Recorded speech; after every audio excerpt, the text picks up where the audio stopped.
It's been a while since we've had a movie with this much backstage drama, but how is the film itself? Let's talk about Don't Worry, Darling.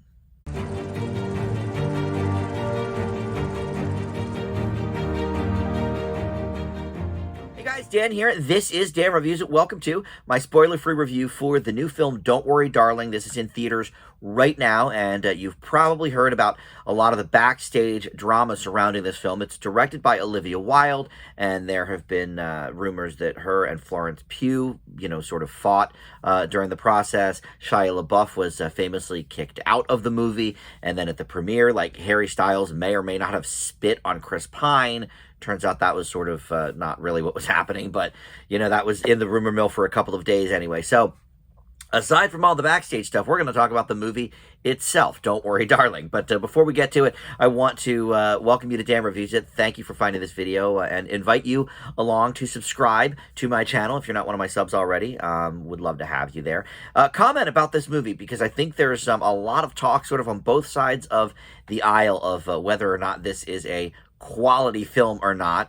And as we see in my review, like most things, I kind of fall somewhere in the middle. So the basic plot points that I can sort of give you without spoiling anything really is that Florence Pugh plays Alice, and Harry Styles from One Direction, of course, and his fabulous solo career right now, plays her husband Jack, and they live in this idyllic 1950s community that is sort of run by this place called the Victory Project. And all the men in these households work for the Victory Project, which is run by Chris Pine. And the women, are your typical 50s housewives, cooking and cleaning all day, and, sitting by the pool and raising their children and all of that sort of stuff. But Alice is starting to have some visions, we can say, and wondering if this is the life that she wants. So I think that's all I'll really say about it there. Because this is a kind of movie that wants you to really sort of go into it without knowing a whole lot. Olivia Wilde did not write the script, but she is in it. She co-stars as one of the neighbors. It was written by someone I'm not actually really familiar with, Katie Silberman. But we've seen Olivia Wilde direct before. She did Booksmart, which was a really fantastic movie. Obviously that was loved both sort of critically and with the fans. So, all right, second attempt here. But that was a much different kind of movie. I mean, that was more of a straight-ahead comedy, an R-rated comedy kind of thing. And, it looks like this Katie Silberman also wrote Booksmart. Okay, so there you go.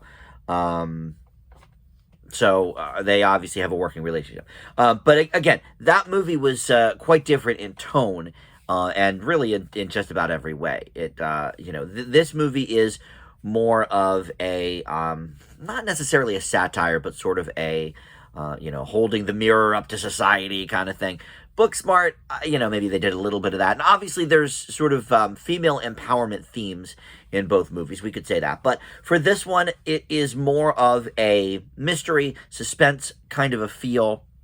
Certainly with, who is the Victory Corporation? What are they doing? What is their end goal? And what is the story with this neighborhood, on the whole. So, Booksmart, we didn't get any of that. So it's a very different movie for this pair, the writer and director. And I'm not sure that it quite hit the mark the way that Booksmart did.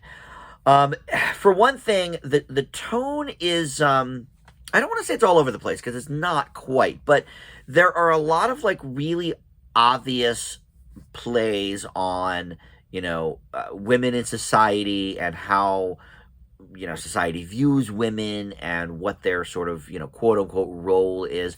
And, which is fine. I mean, I get it, but it's not anything new. We've seen all of that stuff before. Most recently, I would say, in such a well done way, is probably the first couple of episodes of WandaVision.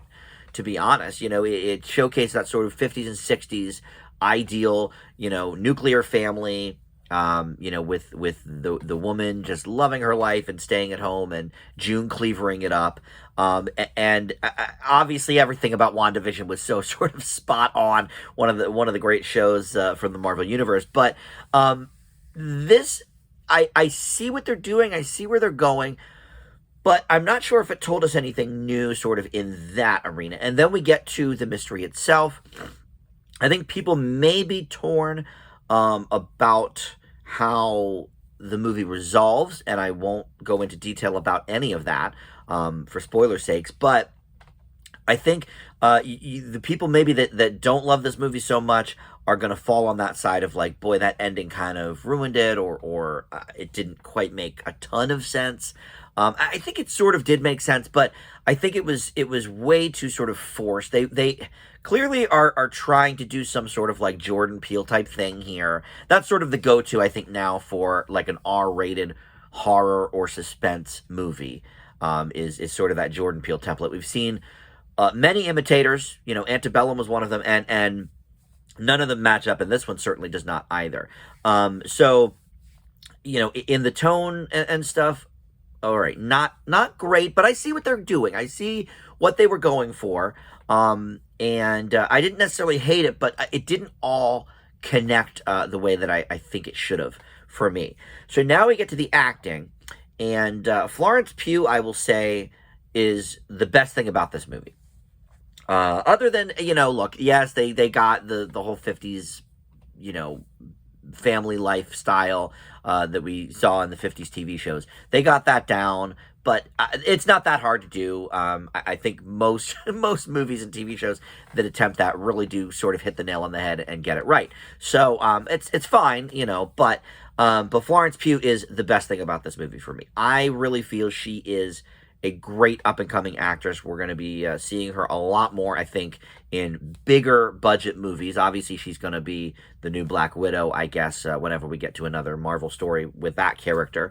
Or maybe, did we see her in Hawkeye? I never finished Hawkeye, but I heard maybe she was in that. All right, so anyway, so she's already sort of part of that. But, I first, I think, saw her in Little Women, and she was certainly a bright spot in that, in a cast of, like, amazing people. Harry Styles just can't keep up with her here. I think he's okay, but his accent is all over the place. He is British here. They didn't make him do an American accent, which I've seen him do before. When he hosted SNL, a couple of his sketches, he did an American accent. It was fine. But going toe-to-toe with Florence Pugh, I just don't think he measured up.